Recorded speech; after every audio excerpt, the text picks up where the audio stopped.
Dans cette conférence de presse, le ministre en charge des droits de la personne humaine a fait savoir que le gouvernement burundais conteste le contenu du rapport sur le Burundi produit et présenté à Genève le 29 juin dernier par le haut-commissaire des Nations Unies aux droits de l'homme. Pour le ministre Nivyabandi, il y a beaucoup de données qui n'ont pas été tenues compte dans ce rapport. Quand vous devez ignorer des faits qui sont évidents et qui ont eu un impact, c'est ce que nous avons connu en 2015, c'est une façon de désorienter l'opinion internationale qui n'a pas suivi la situation sur le terrain dans notre pays. Là, au niveau du gouvernement, nous avons déploré qu'il y a des faits qui ont été laissés de côté alors qu'ils pouvaient donner plus de lumière. Mais aussi, le gouvernement a eu l'occasion de montrer l'implication de certains pays dans ce que nous avons connu dans notre pays. Au cours de ce dialogue interactif organisé à Genève, le ministre en charge des droits de la personne humaine a fait savoir qu'il a dénoncé les informations selon lesquelles un génocide ethnique serait en cours de préparation au Burundi. Il a réaffirmé encore une fois qu'il n'y a pas une catégorie de la population qui est visée par un génocide inventé par certains faiseurs d'opinion.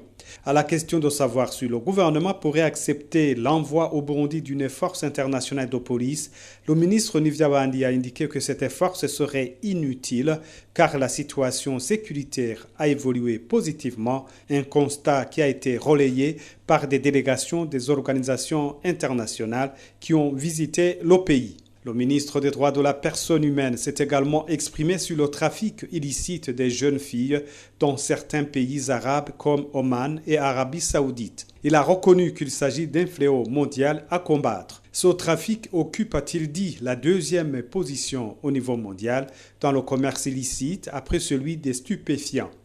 Il a fait savoir que le gouvernement burundais a pris au sérieux ce phénomène en prenant des mesures de lutte. Il y a des discussions de pourparlers qui sont en train de se faire entre les pays destinataires et le gouvernement du Burundi. Là, nous disons, on ne peut pas refuser le droit, parce que c'est une fille, d'aller chercher un emploi ailleurs pour que la loi soit respectée. Le ministre en charge des droits de la personne humaine a reconnu qu'il existe des enlèvements de personnes et des disparitions perpétrées par des bandits. Il a indiqué que son ministère collabore avec les instances de la justice pour lutter contre ce phénomène. Il a fait savoir par ailleurs qu'il y a aussi beaucoup de mensonges et tricheries autour de ce phénomène. Le ministre Nivyabandi a invité les Burundais à contacter ses services pour les aider à retrouver les leurs dans la mesure du possible.